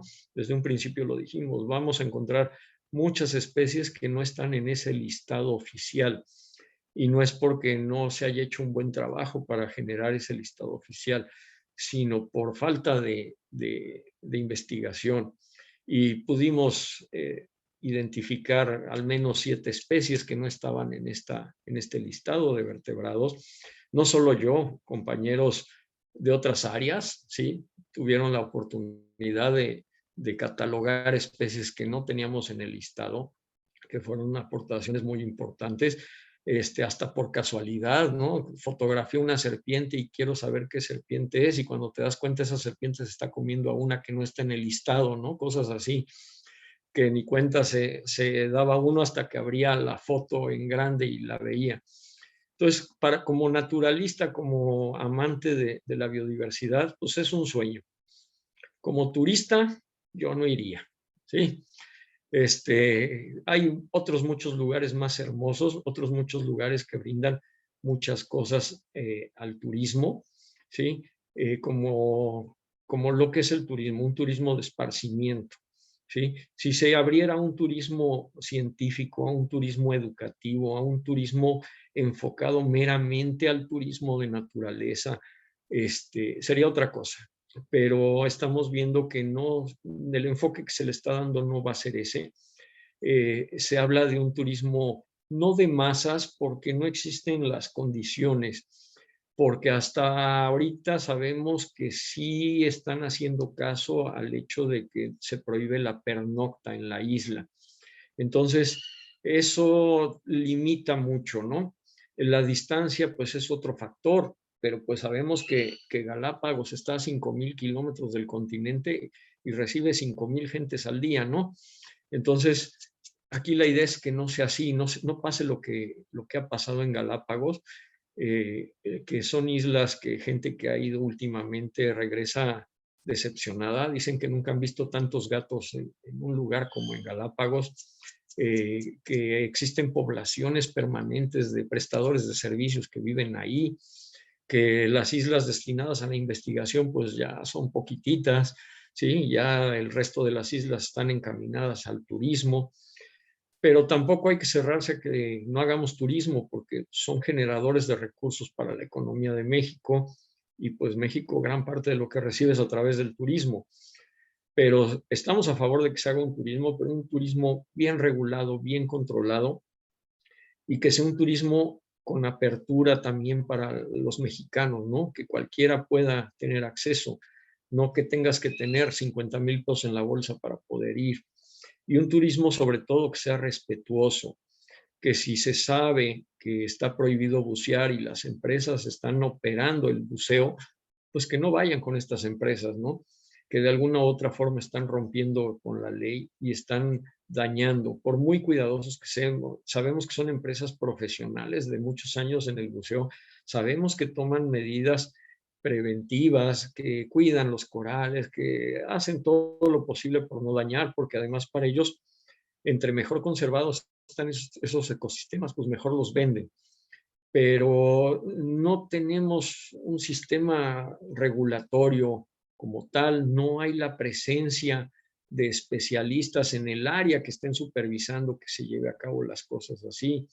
Entonces, yo como turista, yo no me gastaba 50,000 pesos en ir a Islas Marías a hacer un recorrido en bici, a visitar 2 senderos, a meterme a un restaurante o meterme a un bar y ver un museo negro, porque es un museo de un reclusorio, que por muy bien que hayan vivido en Islas Marías, no deja de hablar de falta de libertad, de falta de derechos humanos, de abusos y de todo lo que conlleva una prisión, ¿sí? Y pasa lo que pasa con las aves, ¿no? A mí mucha gente me dice que quiere hacerle una jaula grande a sus guacamayas. Y yo siempre les digo que no hay jaula grande, ¿sí? La jaula grande es la tierra, ¿no? Y lo mismo me pasa con los jaguares. Cuando me dicen quiero hacerle una jaula grande, pues entonces hacen una jaula de 100 hectáreas, ¿no? Es lo que él requiere de territorio, ¿sí? Entonces, las jaulas son jaulas, por mucho que se cuiden y por mucho que se quiera, son jaulas y son limitantes. Entonces, el hecho de que se quite el reclusorio, hay que analizarlo. Tenía muy buenos resultados en la reinserción social. La gente que estuvo allí y con la que tuvimos oportunidad de aprender y platicar, tanto gente que fue presa como gente que fue trabajadora de ahí, se habla de una reinserción real, no como lo que pasa en los penales en la actualidad. Es un sistema que fue copiado por varios países de Europa y que en la actualidad prosiguen con esos sistemas de colonia penal, no de reclusorio. Y que había corrupción, como lo dice el presidente, no lo dudo, ¿sí? Que costaban millones y millones mensuales, no lo dudo, ¿sí? Pero pues la gente que vivía ahí con sus familias les cambiaron la vida, ¿sí? Porque dejaron sus comunidades, dejaron su trabajo. Tuvimos la oportunidad de conocer una persona que estuvo más de 30 años, primero como preso y después como trabajador, y no se quiere ir, ¿sí? No se quiere ir de la isla porque su vida está en la isla, sus hijos nacieron en la isla. Entonces, son factores pero yo en mi experiencia personal fue muy grata, hice grandes amigos, no íbamos de trabajo no a ser amigos y acabamos haciendo muchos amigos, amigos para muchos años y una amistad real porque te obliga a la isla, o te odias o te amas, ¿no? Porque el saberte solo, aislado, y te hace que te unas y trabajes. Hice buenos amigos, trabajamos muy, muy a gusto las primeras etapas en Marías, donde se llevó a cabo una dirección muy apegada, muy correcta, muy apegada a la conservación. En las etapas finales, con un cambio de dirección, ya no hubo esa apertura, no hubo ese interés a la adquisición de conocimientos, no hubo ese interés por el trabajo y la conservación. Era una apertura más con la finalidad de facilitar las cosas al turismo, facilitar las cuestiones con los vínculos entre el gobernador, la marina, los prestadores de servicios, y cambió un poquito, y creo que esos cambios fue lo que de alguna forma marcaron la pauta de la finalización de estos grandes trabajos que se venían realizando a favor de la conservación por parte de gente de diferentes estados, pero gran parte de esta gente era gente de Nayarit, ¿sí? Que pocas veces tiene la oportunidad de demostrar sus grandes conocimientos y tener esa apertura de desarrollarse en las áreas para las cuales han estudiado por años, ¿no? Entonces es grato, es bonito. Si tienen la oportunidad, visítenla, sean respetuosos de los reglamentos, de las reglas existentes, no generen basuras ni contaminantes, no dejen huella ecológica negativa en esas áreas, dejen huellas positivas. Si aman la naturaleza, pues están en un laboratorio impresionante. Especies que no pueden ver en ningún otro lugar del mundo se ven ahí. Entonces, depende del turismo que quiera ir. Si es el turismo de cruceros, que es el que quieren hacer, pues sabemos que ese turismo baja a hacer compras, a beber margaritas, a comer y se retira. Y realmente genera económicamente a México muy poco porque son transnacionales las que tienen estos cruceros, ¿no? Entonces, como ciudadanos nos toca exigir que queremos que se haga con esos proyectos cuando se tiene la oportunidad, y si no, pues boicotearlos, ¿sí? Para que se hagan como queremos y que sea en beneficio de todos, porque el cuidado del medio ambiente no es beneficio de unos pocos, es el beneficio para la humanidad, es quien más beneficiada se ve de la conservación. Exactamente, apoyo esa moción. Oye, dice Arely Nájera, te manda a saludar y te pregunta que si puedes compartir en tu visión, ¿cuáles pueden ser los escenarios que tú ves en la isla? Un escenario favorable, lo deseable desde tu expertise, y cuál puede ser el escenario no tan favorable, tomando en cuenta todos estos aspectos que tú en toda tu charla nos has comentado. Pues mira, el escenario que a mí me gustaría sería que permitieran que CONAM trabajara como ha venido trabajando, porque dentro del sector ambiental creo que una de las instituciones con mejor imagen, no nada más en México, sino a nivel internacional, es la CONAM, ¿sí? Como todos, hay áreas en las que están mal, hay áreas en las que sobresalen, porque pues es lo normal, pero en general creo que la CONAM, que se enfrenta a muchas cosas, porque son pocas las áreas naturales protegidas en las que no hay desarrollos humanos, ¿no? Que es un shock esto, ¿no?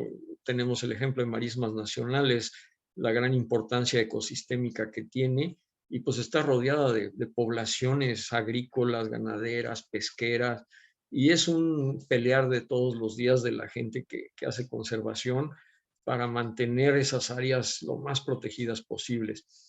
Una isla es diferente, porque si no hay poblaciones humanas, te facilita muchas cosas. Aunque haya turismo, en Isabel se ha visto que existe turismo, se hace un turismo responsable y la isla se mantiene en un estado de conservación muy bueno, excelente, pudiéramos decirlo. Son áreas en las cuales se lleva investigación constante. Isabel recibe una gran cantidad de investigadores, tiene un área de investigación de la UNAM permanente desde hace muchísimos años que estudia al bobo de patas azules.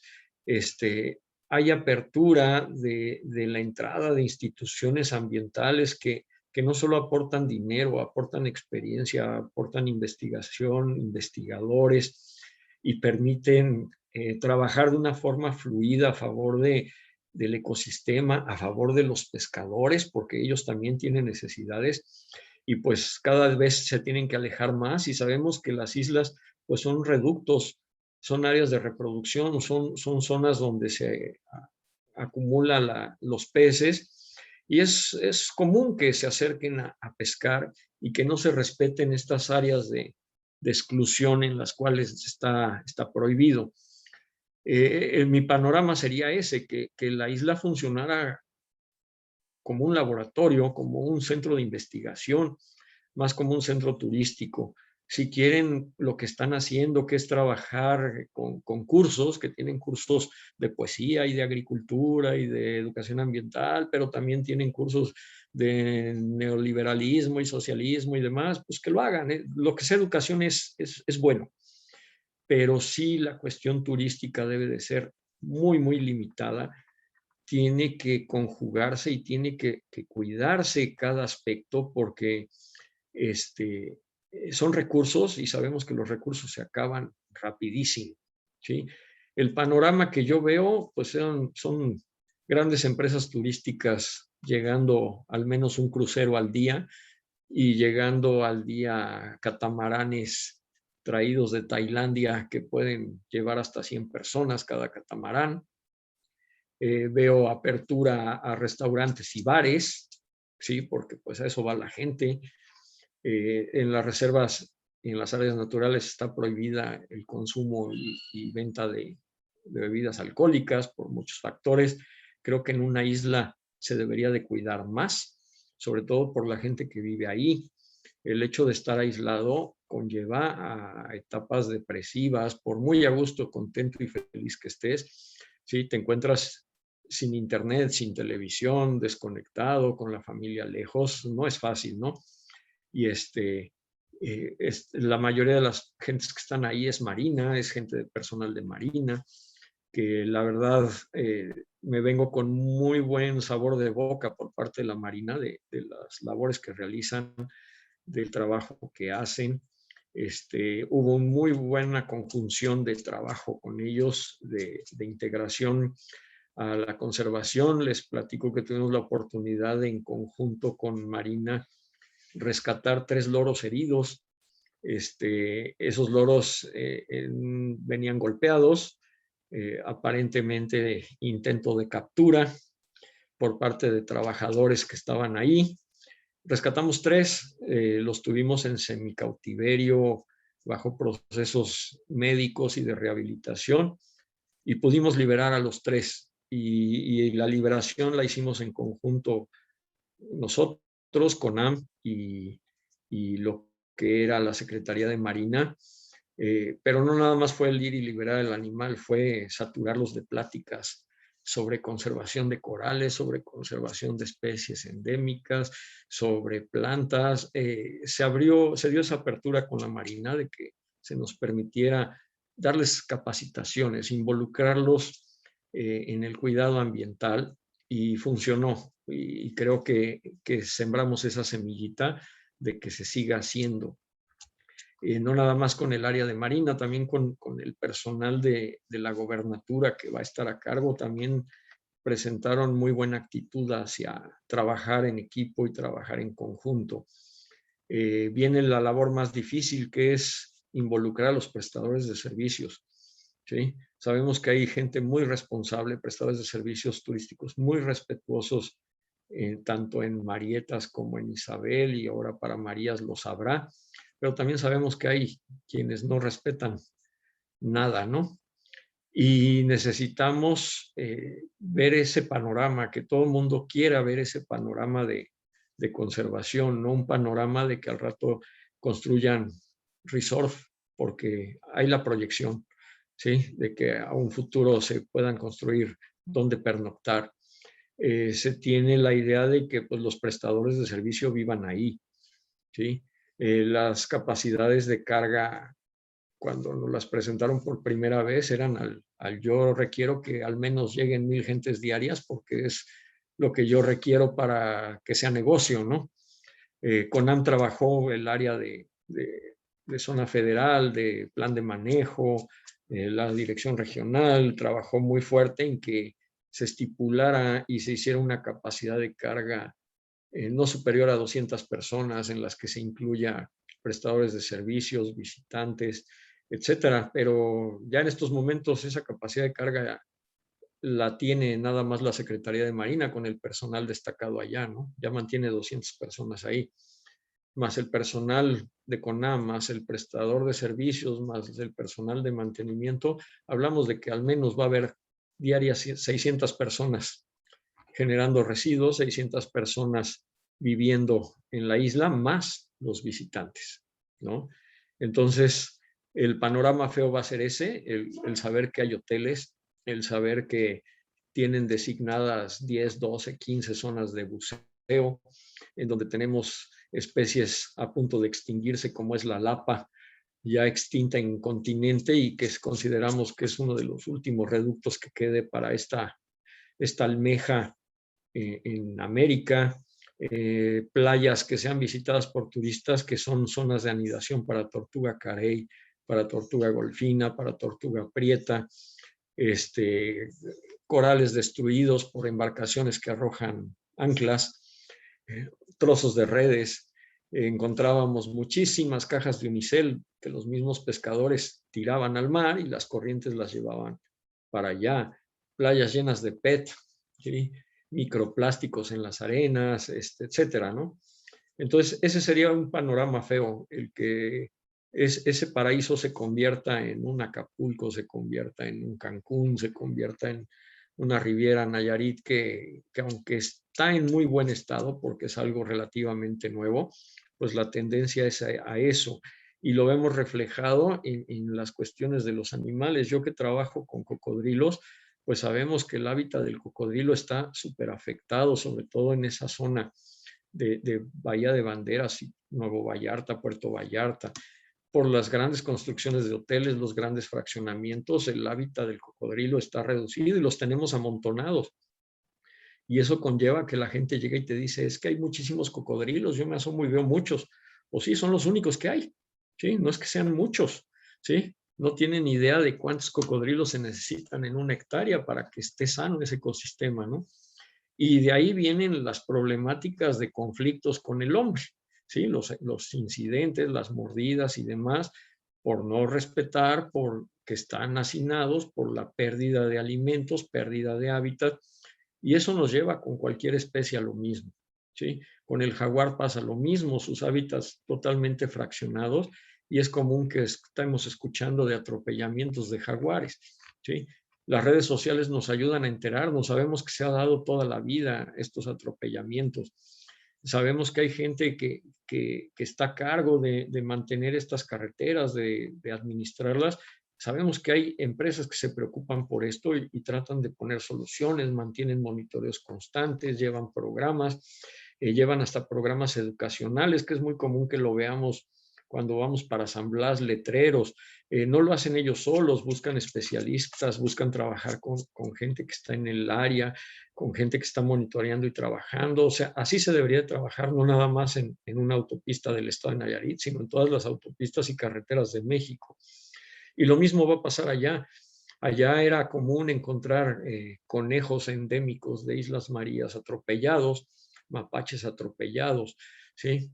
¿Y quién los atropellaba? Pues la Secretaría de Marina, que pasaban rápido en los vehículos, o los trabajadores que en las pipas, en los volteos, pero era común al menos 2 animales atropellados al día.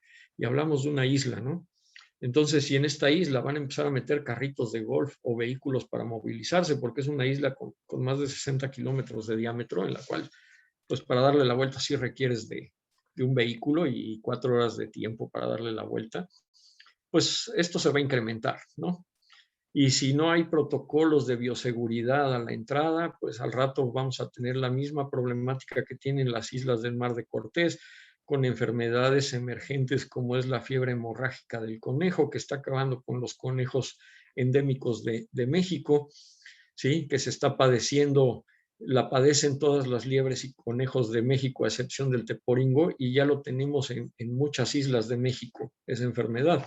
Marías hasta ahorita está libre, pero si se afloja esa cuestión de los protocolos de bioseguridad, porque es lo que te dicen, yo no puedo traer a mi turista y que se tarde una hora en registrarse, en que lo revisen, en que le limpien los pies, en que pase el sanitario, porque pierde tiempo, ¿no? No saben lo que conlleva el hecho de hacer un protocolo, hacer un cuestionario, ver si la gente va sana, porque el cambio climático es lo que nos está trayendo enfermedades emergentes, como es lo que estamos viviendo en esta pandemia, ¿no?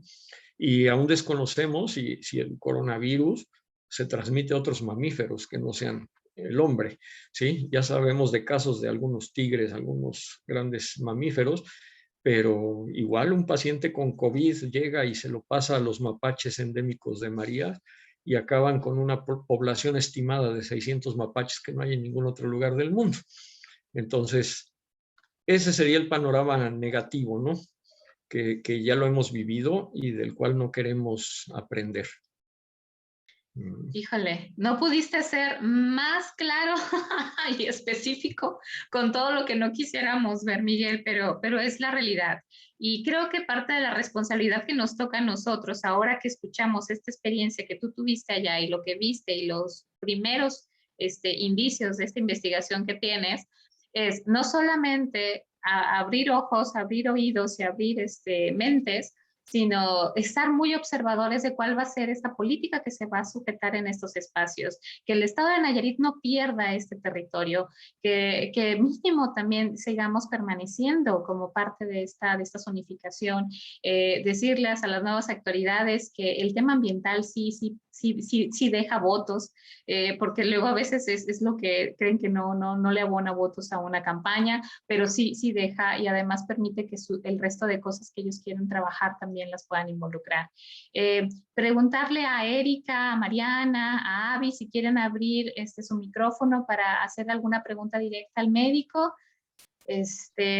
Acá teníamos, bueno, ahorita solo son felicitaciones y bueno, creo que lo impactante de este asunto es enterarnos de todos estos datos y por favor, no consuman estas especies.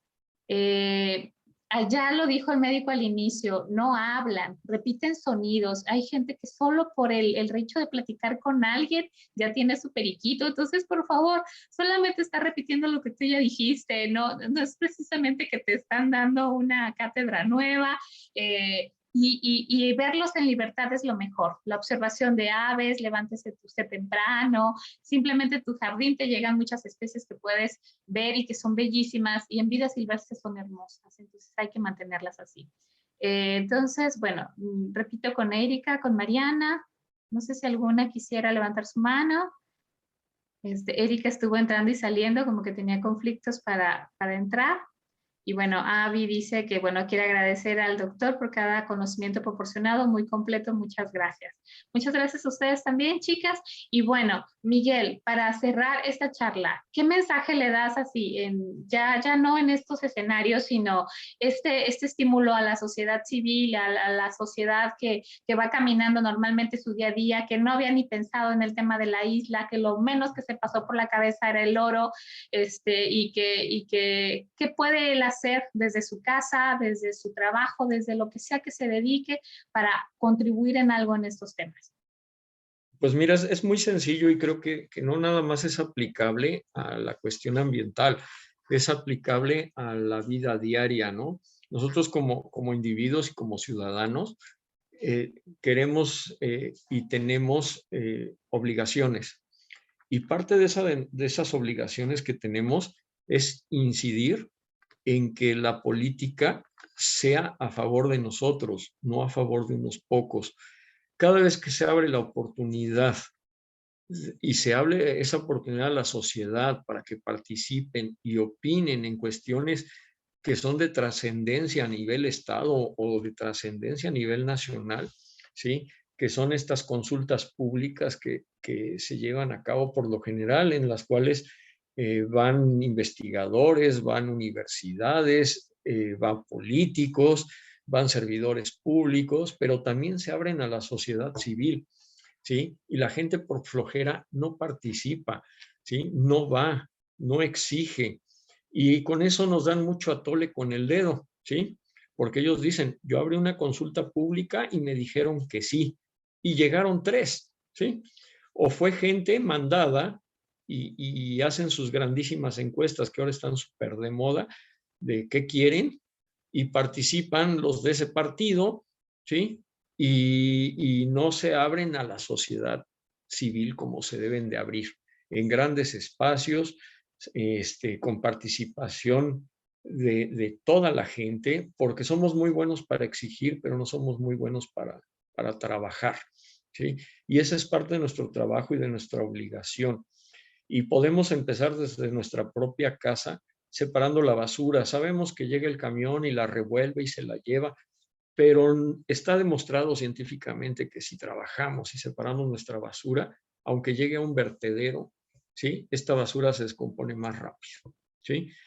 Sabemos también que están de moda los vertederos a cielo abierto, y de eso te hablan todos los presidentes municipales entrantes y los salientes. Todos quieren tener su propio vertedero de basura, y ninguno le apuesta a la transformación, al manejo y al aprovechamiento de la basura, ¿sí? Aquí en Islas Marías, la planta tratadora de basura cobraba $1,000,000 mensuales, ¿sí? Por manejar la basura de 10,000 gentes. Pero esa no era su ganancia. Con ese millón de pesos que cobraba al mes, pues era recuperar su inversión, el pagarle a sus empleados, el tener los vehículos recolectores, los vehículos para mover la basura. Su ganancia verdadera y real estaba en que la basura la mandaban separada al continente y la vendían, ¿sí? Y esa era su ganancia real. Entonces, los gobernadores, los presidentes municipales, los nuevos, no he escuchado a ninguno que nos esté diciendo qué va a hacer en el sector ambiental, ¿sí? Están trabajando y haciendo lo que vemos, tapando hoyos, ¿sí? Y son mejoralitos que nos están dando de arranco con muchas ganas. Yo quiero ver si prosiguen trabajando así en un año, ¿sí? Yo soy apartidista, no estoy a favor de ningún partido político. Es más, la política me da sueño porque es más de lo mismo. Con el color que quieran es exactamente lo mismo. Y se cambian de partido como de calzones, ¿sí? En beneficio propio. Y creo que los compromisos partidarios son fijos, como es la gente que trabajamos a favor del medio ambiente. No dejamos de trabajar nunca. Desde que iniciamos, desde nuestra trinchera, desde lo poco que podamos aportar, con lo poco que podamos hacer, somos los mismos. Y eso lo vemos reflejado siempre en todas las actividades del sector ambiental. Siempre estamos los mismos, ¿sí? Difícilmente llega gente nueva a involucrarse, ¿sí? Y muchas de las asociaciones nuevas que se conforman agarrándose de las cuestiones del medio ambiente, ¿sí? Son plataformas políticas de mucha gente. Y muchos jóvenes que traen ese entusiasmo y esas ganas de formarse, de hacer agrupaciones a favor del medio ambiente, se topan con que no cuentan ni con los conocimientos de cómo hacerlo, ¿sí? Se topan con que no les informan qué tienen que hacer para hacerlo como se debe, y da resultado en que si tú investigas, te dicen que a lo mejor en Nayarit existen 5,000 asociaciones civiles, y a la hora que empiezas a determinar cuáles están registradas como tales, cuáles pagan impuestos, cuáles están dadas de alta, cuáles tienen registro de marca, pues te quedas con el 10% de las asociaciones civiles que existen, ¿no? Y de esas que existen, siempre son las mismas las que participan en los festivales ambientales, en las consultas públicas, en las cuestiones que tienen que ver a favor del medio ambiente. No llamemos reforestaciones, porque Esa es la bandera número 1 política para jalar gente, ¿sí? La gente cree que el ir y sembrar un árbol ya contribuyó y lo único que están haciendo es matar un árbol, porque nos ha tocado ver que siembran pinos a 300 metros sobre el nivel del mar. Sabemos que no van a sobrevivir, ¿no? Sabemos que quieren sembrar en laderas rocosas y llevan árboles no apropiados y cantan por ahí que llevan 10,000 árboles sembrados, ¿no? Y realmente pues no son cuántos siembras, son cuántos cuidaste, cuántos regaste y cuántos sobreviven después de 3 o 4 años, ¿sí? No se trata de sembrar muchos. Si sembramos uno cada uno en nuestra casa y lo cuidamos, es más benéfico que ir a 10 reforestaciones al año, ¿no? Entonces, defendamos el territorio y defendamos el medio ambiente como tal. Y no es trabajo de unos poquitos, es obligación de todos los individuos del mundo, porque todos comemos, todos requerimos de insumos y todos tomamos agua, ¿sí? Y si no cuidamos el medio ambiente, se nos acaba, ¿sí? El agua dicen que no se acaba y es real, tenemos la misma agua desde que se formó el planeta, ni más ni menos, ¿sí? Pero de esa agua, gran parte está contaminada y no la podemos utilizar. Y gran parte se pierde en otras actividades como la ganadería y la agricultura, no porque sean malos, es necesario, pero debe de cambiar esa forma de hacerse la agricultura y la ganadería, sobre todo en los países de tercer mundo y en los industrializados que se llevan a cabo a través de riegos abiertos. Debemos de cambiar esa cultura de la utilización de la gasolina a energías limpias, ¿sí? Que parece ser que México no quiere, va para atrás en vez de para adelante. Y tenemos que cambiar nuestra forma de vivir, no es de cambiar de ideología, es cambiar de nuestras actitudes diarias en el mismo hecho del consumismo, de lo que compramos, que no compramos, verificar qué tiene más empaques, que no tiene, porque no se trata de no tirar basura, se trata de no generarla, ¿no? Y de cuidar el medio ambiente desde nuestra casa, iniciar por ahí.